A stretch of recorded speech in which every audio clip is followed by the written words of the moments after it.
emoji.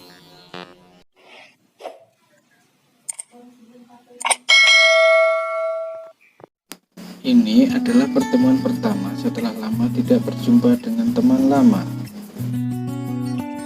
Setelah menanyakan kabar masing-masing, kerja di mana, dan apakah sudah punya pasangan, dengan sedikit canda tawa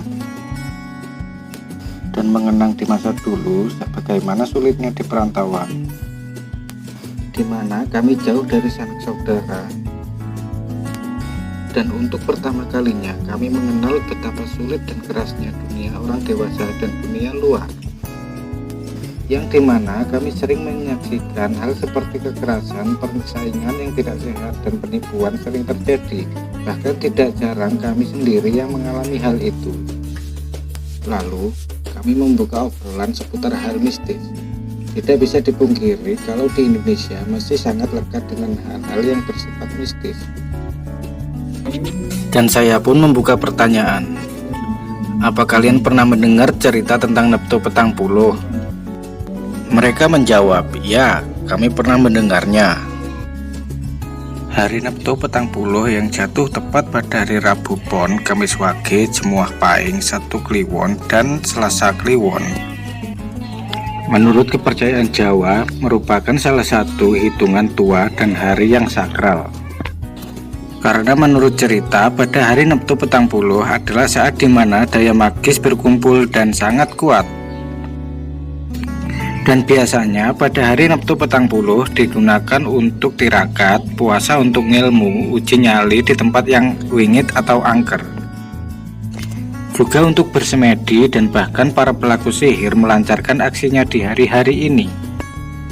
Saya kembali bertanya, oke, siapa mau cerita lebih dulu? Mereka menjawab, kamu dulu deh, setelah itu baru kami. Dan cerita pun dimulai.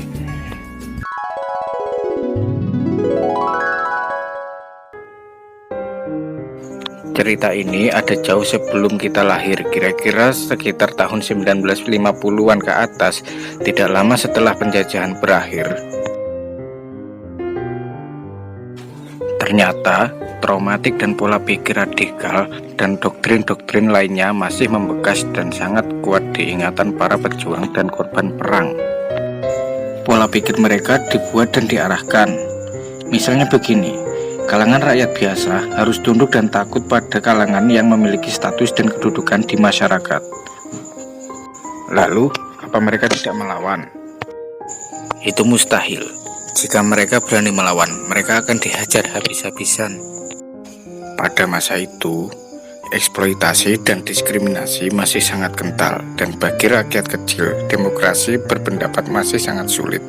Sehingga, kekerasan pun terjadi di mana-mana, antar teman, antar tetangga, antar RT, antar RW, dan bahkan antar wilayah. Dan dari situlah muncul gagasan, siapa yang kuat, dia yang berkuasa, siapa yang dikdaya, dia yang berjaya. Dan malangnya, bagi mereka yang tak bernyali akan dikucilkan. Berdasarkan hal itulah, banyak orang yang berguru mendatangi orang-orang tua yang terkenal sakti dan mendapatkan jimat yang ampuh. Lalu dari cerita yang saya dapatkan, untuk menambah kesaktiannya, mereka mencari benda-benda pusaka. Benda pusaka seperti apa itu? Biasanya, mereka mencari benda pusaka alam dengan ciri-ciri dan di tempat yang dipercayai ada benda pusakanya berdasarkan tanda-tandanya. Seperti apa saja itu? Di antaranya seperti ini. Menurut cerita, jika rumah tawon endas besarnya sampai menyentuh tanah, maka tepat di bawahnya ada benda pusakanya. Jadi, kita hanya tinggal mengambilnya saja. Tentu tidak. Selain resikonya tinggi dan dijaga oleh sosok genderuwo, ada beberapa hal yang harus dilakukan.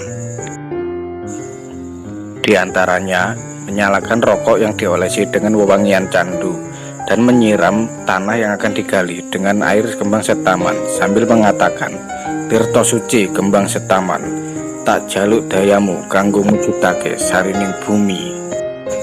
Dan waktu mengambilnya pun ada 3 versi. saat jam 12 siang, maghrib atau tengah malam. Lalu harinya biasanya Rabu Pon atau Kamis Wage. Oh ya, memangnya apa saja sih tandanya jika suatu tempat itu ada benda pusakanya? Biasanya di tempat yang tanahnya gembur, lembab dan berlumut. Lalu selain pusaka apa ada lagi? Tentu dengan cara mendapatkan teman gaib. Bagaimana itu? Salah satunya Putri Bambu Jawa.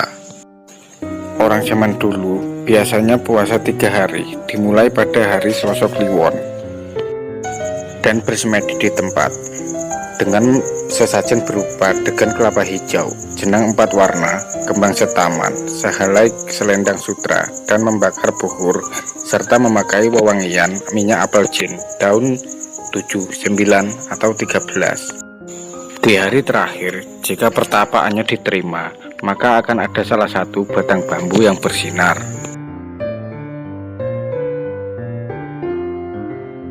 Di bambu yang bersinar itulah yang akan diambil, dan pengambilannya pun harus dibungkus dengan kain sutra dan diberi jarak 1 ros untuk bagian atas dan bawahnya, karena di dalamnya ada putri yang sangat cantik.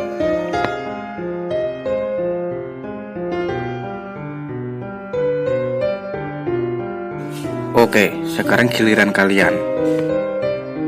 Ini adalah cerita tanah kuburan. Konon, katanya jika di hari Neptu Petang Puluh, jika kita mengambil tanah kuburan dan disebarkan dan dipendam di sudut rumah orang yang tidak kita suka, maka suasana di rumah itu akan terjadi banyak masalah. Lalu, apa mungkin semudah itu? Tentu tidak. Si pelaku harus mencari kuburan yang hari dan tanggal lahirnya sama dengan korban, diambil saat matahari terbenam, dan disebar waktu malam tanpa ada seorang pun yang tahu. Lalu, bagaimana cara mengatasinya? Ada banyak versi. Di antaranya, korban bisa menangkalnya dengan membaca surat Al-Baqarah setiap usai sholat fardu, setidaknya ayat 1-7. Atau dengan cara adat yang disertai dengan introspeksi diri.